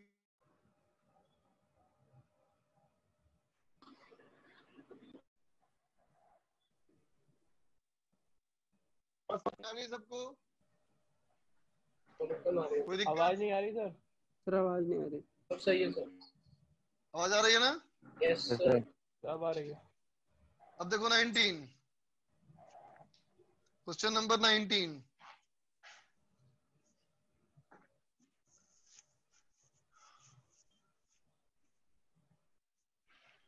तो क्लास में करवाया हुआ है बेटा। नंबर 19 कहता है क्या, देखो कि two isolated metallic solid sphere of radius r and 2r are charged such that both of these have the same charge density। दोनों की चार्ज डेंसिटी बराबर है बेटा। Rho equal to 12 into 10 to the power minus 6 coulomb per meter square। The spheres are located far away from each other and are connected by a thin conducting wire। Find the अच्छा metre square है ये, इसका मतलब sigma हो गया ना बेटा। कहता find the new charge density on the bigger sphere in micro coulomb per metre square. देख बच्चा, कहता एक का रेडियस r और एक का रेडियस 2r, इन दोनों को बहुत दूर मान लिया गया। इसका मतलब ये तो r है और ये 2r है बच्चा, लेकिन जो r है ये बहुत बड़ा है कैपिटल R से, है ना। तो कहता है इन दोनों को आपस में अगर जोड़ दोगे तो फाइनली इस पे चार्ज डेंसिटी क्या हो जाएगा। हर्षित पूछ रहा है कि ये समझ नहीं आता कब इंटीग्रेशन करना है कब नहीं करना है। देख बेटा, अगर तुम कोई भी चीज को कैलकुलेट कर रहे हो और तुम्हें दिख रहा है कि उस प्लेस पे हर जगह चीज वेरिएबल है तो इंटीग्रेट करना है ना। जैसे मुझे यहाँ निकलना तो मुझे फ्लक्स है ना, तो ये फॉर्मूला याद आते ही हमें बात समझनी चाहिए बेटा कि फील्ड r पे डिपेंड कर रहा है तो इसके पूरे एरिया से हर पॉइंट पे रेडियस अलग अलग होगा तो फ्लक्स अलग अलग होगा बेटा, तो इंटीग्रेट करना पड़ेगा। चलो यहाँ देखो बेटा, इस पे हमारा चार्ज कितना सिग्मा इंटू, इस पे चार्ज बेटा सिग्मा इंटू 4 पाई r स्क्वायर है ना बेटा, और इसमें चार्ज सिग्मा इंटू 4 पाई 2r का स्क्वायर। बोलो बेटा होगा? ठीक है बेटा। अब देखो इन दोनों पे चार्ज तब तक फ्लो करेगा जब तक कि दोनों का पोटेंशियल सेम ना हो जाए। बोलो बेटा, दोनों का पोटेंशियल सेम ना हो जाए बच्चा। तो देखो अगर दोनों का पोटेंशियल सेम हो गया है ना, ठीक है, इसका मतलब इस वाले का पोटेंशियल कितना, तो मान ले बेटा यहाँ से चार्ज x फ्लो कर गया तो इस पे चार्ज बच गया मान लो q, तो इस पे कितना बचना चाहिए, दोनों को ऐड करो तो 16 4 20 तो हो जाएगा 20 sigma pi r square minus q। बोलो बेटा होगा? टोटल चार्ज तो कंजर्व रहेगा ना, तो इस पे q मान लिया तो इस पे कितना, तो कहेंगे टोटल चार्ज में से ये माइनस कर लो। ठीक है, अब कहेंगे बेटा दोनों का अब क्या होना चाहिए, दोनों का हमारा सेम होना चाहिए बेटा क्या, पोटेंशियल। तो इसका क्या लिखोगे पोटेंशियल के 20 sigma pi r square minus q divide by r, और उसका कितना बेटा k into Q by 2r। बोलो बच्चा, तो q निकाल लोगे और जब q निकाल लोगे तो सिग्मा डैश निकाल लोगे q अपॉन 4 पाई 2r स्क्वायर। बोलो बेटा समझ गए? अब आ जाओ पार्ट 3 में। सर 28 पार्ट 3 का बोलो 1 2 5। सर पार्ट 2 का बता दीजिए। 20 सर पार्ट 2 का 20 बता दीजिए। बता दीजिए सर। थोड़ा सा बोलो बोलो पार्ट 2 का का 20 बता दीजिए 20th वाला बता दीजिए। 20 नंबर देखो बच्चा 20 में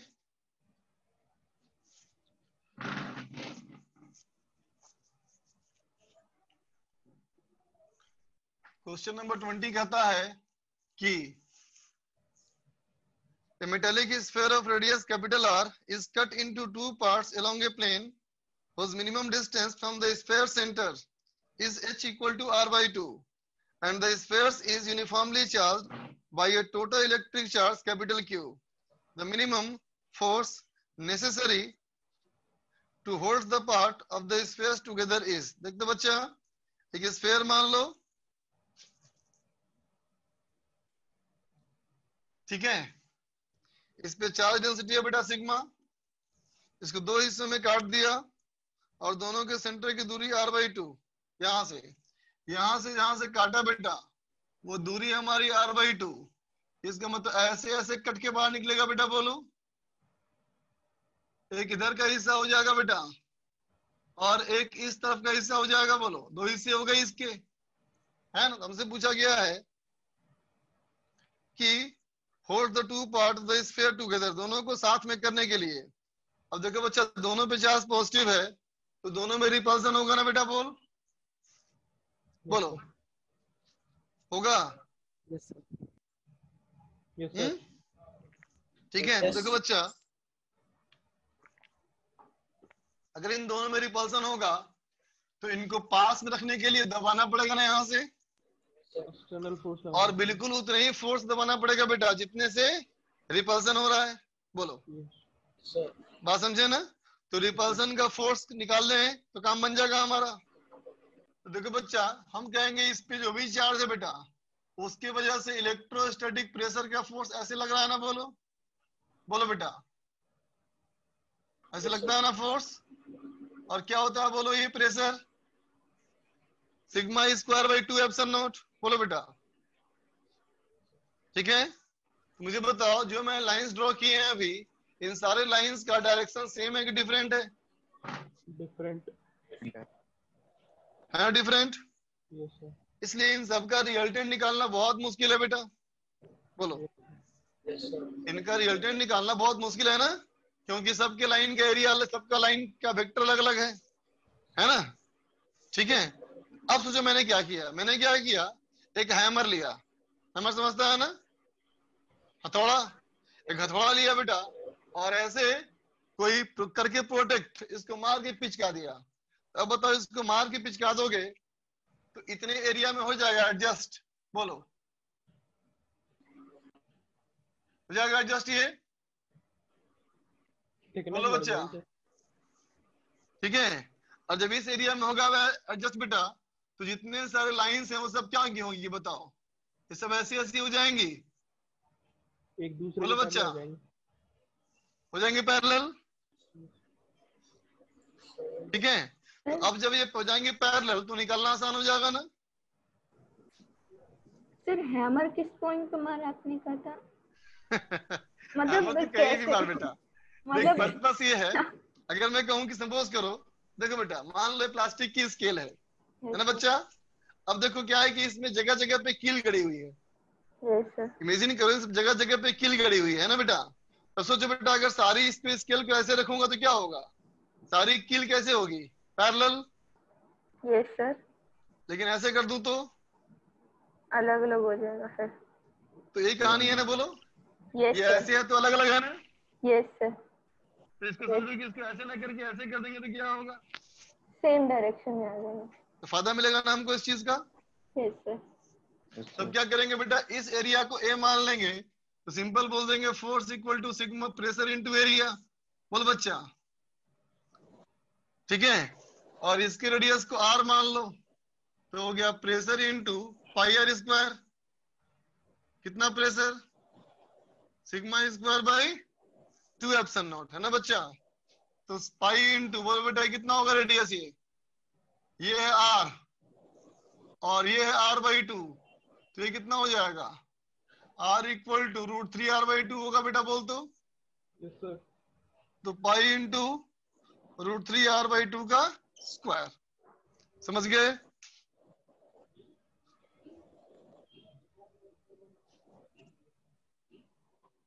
सर ये कॉन्सेप्ट ठीक है, बोलो बोलो, ये कॉन्सेप्ट सर कुछ अलग नहीं था, नहीं समझा बेटा, क्या बोला, सर ये कॉन्सेप्ट सर कुछ अलग हम नहीं क्या है? सोचेंगे, तुम क्या सोचोगे, हैबिट डालो सोचने का, इस तरह से कुछ अनोखा सोचोगे बेटा, है ना, तभी कोई टिपिकल क्वेश्चन बाकी सबसे अलग कर पाओगे ना। सर हैमर मारना, अगर हर इसका क्वेश्चन में थोड़ा मार दे। नहीं, देखो इसका चलो इसको प्रॉपर तरीके से बताता हूँ फिर। देखो, इस सवाल को सॉल्व करने का प्रॉपर तरीका क्या है, देखो, इसको तुम फंडामेंटल मेथड कह सकते हो। देख बच्चा, हमने क्या किया, ये तो बात समझ में आई ना बेटा, सबका डायरेक्शन डिफरेंट है। Yes sir. ये समझ में तो आई गया। तो क्या किया देखो बच्चा, कि यहां से थीटा एंगल पे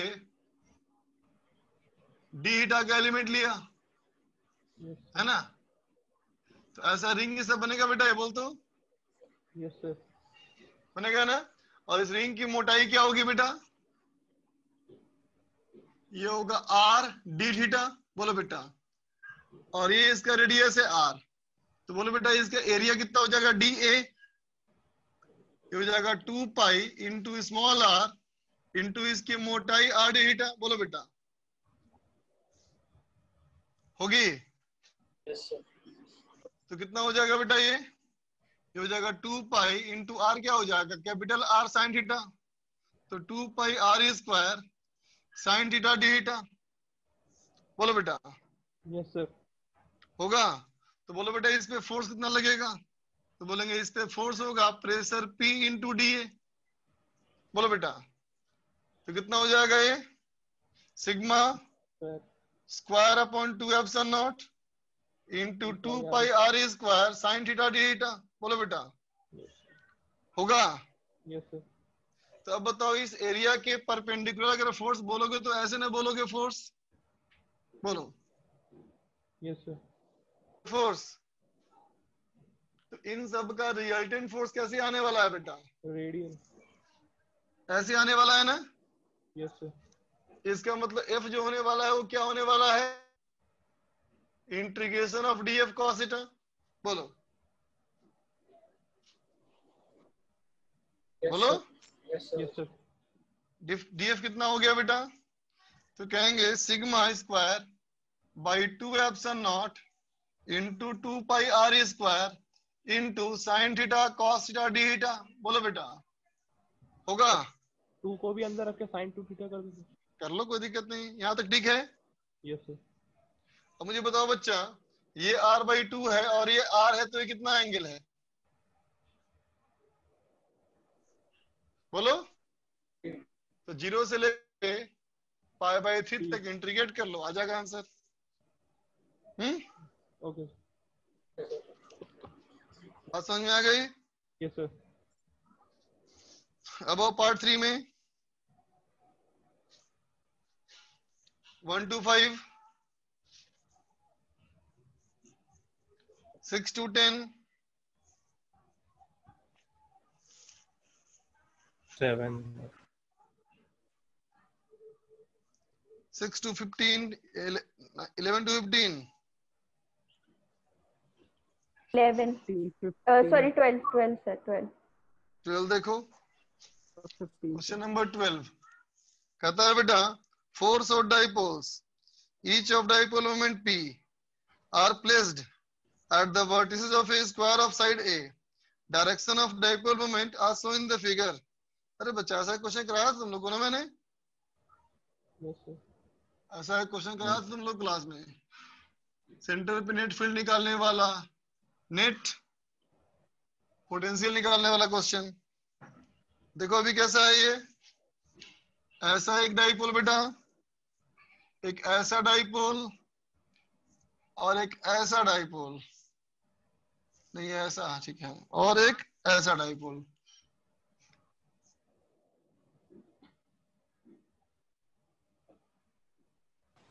इसमें डाइपोल के कंपोनेंट्स करके निकाल लेंगे ना।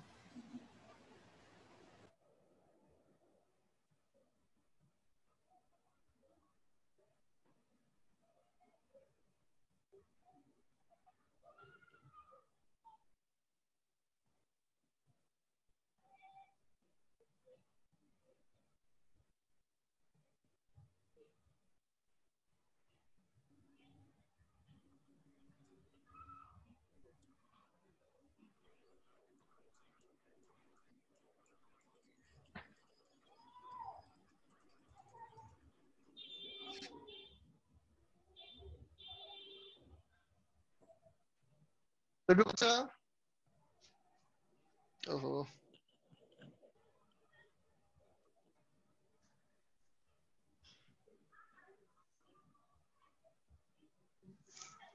अच्छा बच्चों में लिखा है 5 नंबर, हर्षित को पूछना है 5 नंबर, हर्षित को पूछना है 5 नंबर क्वेश्चन। चलो पहले इसको देख लेते हैं बेटा, पहले इसको देख लिया जाए।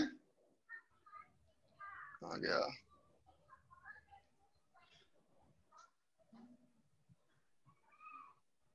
Exercise 2 part 3 12 number. देखो बच्चा, ये कहता है इलेक्ट्रिक फील्ड निकालना है ओ वाला पॉइंट पे, है ना, इस पॉइंट पे फील्ड निकालना है बेटा। सारे बच्चे सुनो, देखो बेटा इस वाले का डाइपोल मोमेंट ऐसे आएगा, बनेगा, बोलो, बनेगा ऐसे, और एक डाइपोल ऐसे बनेगा बेटा, बोल। इसका फील्ड यहाँ निकालना, इसका फील्ड यहाँ निकालना। फिर देखो इसका बनेगा बेटा एक डाइपोल ऐसे और एक डाइपोल ऐसे, ठीक है बच्चा। अब इसका फील्ड निकालना है ना बेटा, फिर इसका फील्ड निकालना, फिर इसका बोलोगे एक डाइपोल ऐसे बनेगा, एक डाइपोल ऐसे बनेगा, है ना बेटा। इस वाले का एक डाइपोल ऐसे और एक डाइपोल ऐसे, है ना बेटा। अब तुम महसूस करोगे कि इस डाइपोल का फील्ड, इस डाइपोल का फील्ड कैंसिल, इस डाइपोल का फील्ड और इस डाइपोल का फील्ड कैंसिल हो जाएगा बेटा। इसका मतलब मेनली कहो तो इन चारों डाइपोल का फील्ड तुम्हें निकालना है। बात समझ में आ गई बच्चा? Yes sir. ठीक है, ऐसा क्वेश्चन कराया तुमको मैंने, नोट में चेक करना। और पोटेंशियल में कोई दिक्कत ही नहीं है, किसी एक का निकाल के 4 से मल्टीप्लाई कर दो। 5 नंबर देखो बेटा क्वेश्चन,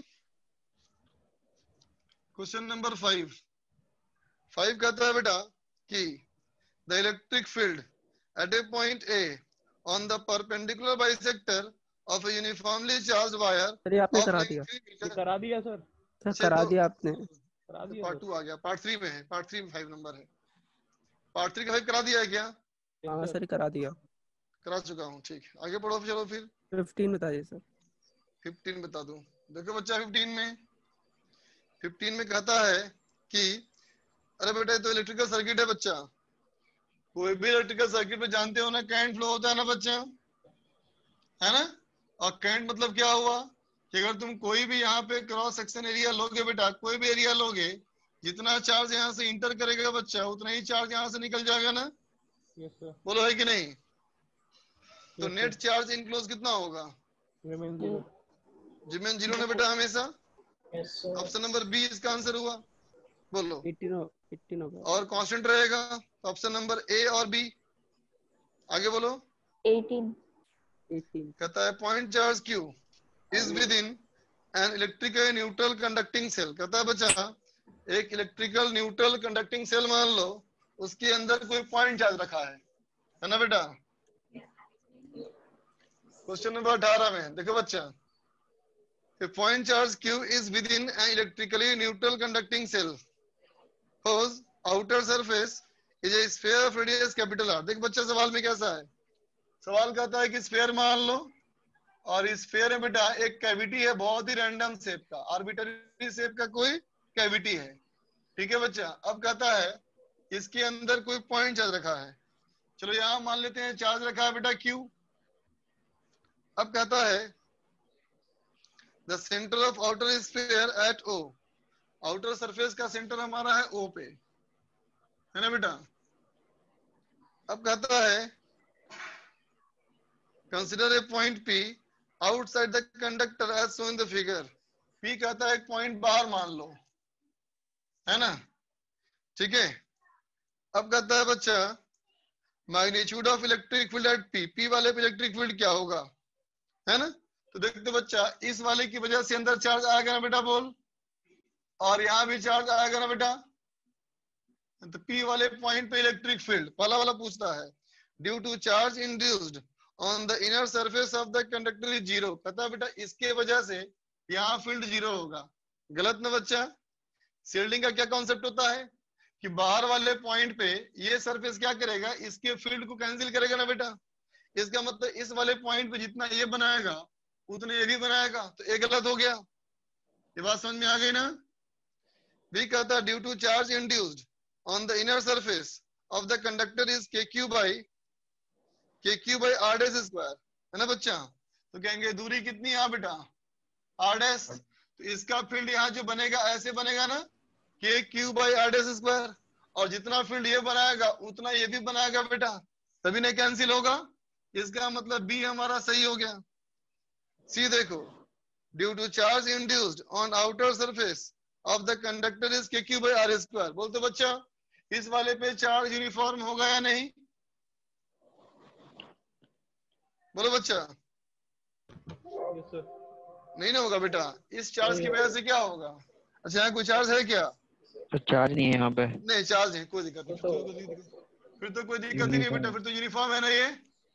और यूनिफॉर्म इस पेयर का किसी बाहर वाले पॉइंट पे क्या होता है field? KQ by R square ना बच्चा। इसका मतलब सी ऑप्शन सही है बेटा। और डी कहता है due to charge induced on the surface of the conductor is KQ by R square. कहता है सरफेस ऑफ कंडक्टर की वजह से। तो सरफेस ऑफ कंडक्टर तो ये भी हो गया, ये भी हो गया ना बेटा। तो सिर्फ इसके वजह से ना होगा KQ by R स्क्वायर, इसके वजह से तो कुछ और भी आएगा फील्ड, तो रिजल्टेंट कुछ और हो जाएगा ना। तो डी हमारा गलत हो गया बेटा, समझ गया ना।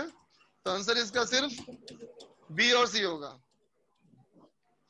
ठीक है, चलो इतना ही था होमवर्क बच्चा। तो नेक्स्ट क्लास का होमवर्क तुम्हारा है, देखना बच्चों।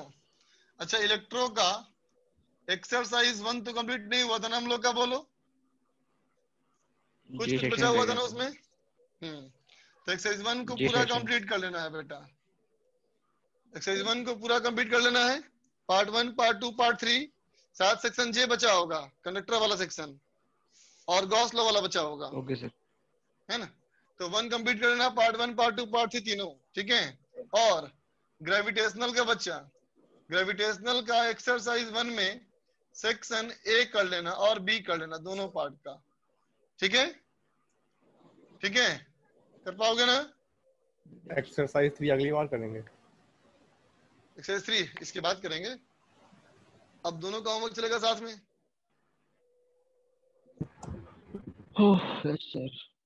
ठीक है बच्चा, चलो फिर आज के लिए इतना ही। बाय बेटा। Good bye sir. Thank you sir.